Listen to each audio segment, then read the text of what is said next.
அனைவருக்கும் வணக்கம். Welcome to இமியம் புஷ்பாவின் சமையல். பால் பணியாரம் செய்யலாங்க. ரேஷன் அரிசி பச்சை அரிசி 1 கப் எடுத்திருக்கேன். 3/4 கப்பு உளுத்தம் பருப்பு எடுத்திருக்கேன். ஒரு பாத்திரத்தில் போட்டுக்கிறேன். தண்ணி ஊற்றி கழுவி 5 மணி நேரம் ஊற வச்சு எடுத்துக்கலாம். 5 மணி நேரம் ஊறிடுதுங்க. மிக்ஸி ஜாரில் போட்டுக்கலாம். தண்ணி ஊற்றாம நைஸாக அரைச்சின்னு வந்துடலாம். 200 பால் நல்லா கொதிக்க வச்சு எடுத்துக்கலாம். அரை முடி தேங்காவை பால் எடுத்து தனியாக வச்சுக்கலாம். மாவை இதுமாரி நைஸாக அரைச்சிக்கணும். பாலை இதுமாரி நல்லா சலசலம் கொதிக்க வச்சு இறக்கி வச்சிடணும். எந்த கப்பில் அரிசி எடுத்தோமோ அதே கப்பில் 1 கப் சர்க்கரை சேர்த்துக்கிறேன். பாலில் ஏலக்காய் பொடி கொஞ்சமாக போட்டுக்கலாம். மிக்ஸி ஜாரில் அரைச்ச மாவில் ஒரு பிஞ்ச் அளவு சால்ட்டு சேர்த்துக்கிறேன். சேர்த்து நல்லா கலந்துட்டுக்கலாம். கடாய் வச்சு ஆயில் ஊற்றிருக்கேங்க. எண்ணெய் நல்லா சூடாயிடுது.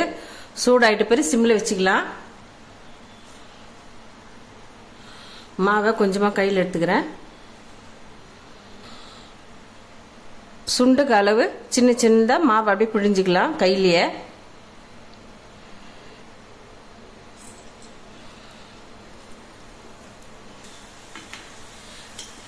கலர் மாறாம இந்த வெள்ளை கலர்லயே அப்படியே பொரிச்சு எடுத்துக்கணும். எண்ணெயில் நல்லா பொரிஞ்சது எடுத்துடலாம். மாவை இதுமாரி குட்டி குட்டியாக சுண்டக அளவு சுட்டு எடுத்துக்கலாம். பாத்திரத்தில் தண்ணி ஊற்றி நல்லா சலசலன்னு கொதிச்சு வரணும். நல்லா தண்ணி கொதிச்சுதுங்க. இப்போ ஸ்டவ் ஆஃப் பண்ணிடலாம். இந்த பொரிச்சு வச்சிருக்க மாவை இந்த தண்ணியில் போட்டுக்கிறேன். போட்டுட்டு டக்குன்னு எடுத்துடணும். ரொம்ப நேரம் வச்சிருக்க கூடாது. பாலை காய்ச்சி ஆற வச்சிருக்கிறோமே. இதில் சர்க்கரை ஏலக்காய்லாம் போட்டுருக்குதுங்க. சர்க்கரை கூட்டோ குறைக்கும் உங்கள் விருப்பங்க. மாவை எண்ணெயில் பொரித்து தண்ணியில் போட்டு எடுத்துக்கிட்டு பாலில் சேர்த்துக்கிறேன்.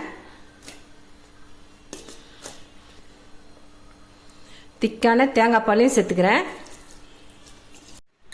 நல்ல டேஸ்டான சுவையான இனிப்பு பால் பணியாரம் ரெடி ஆகிடுதுங்க. இந்த ரெசிபி உங்களுக்கு பிடிச்சிருந்தா நம்ம சேனலை சப்போர்ட் பண்ணி லைக் பண்ணுங்கள், ஷேர் பண்ணுங்கள், கமெண்ட் பண்ணுங்கள், சப்ஸ்கிரைப் பண்ணுங்கள். மறக்காமல் பார்த்துருக்க பெல் பட்டனை கிளிக் பண்ணிவிடுங்க. தேங்க்யூ.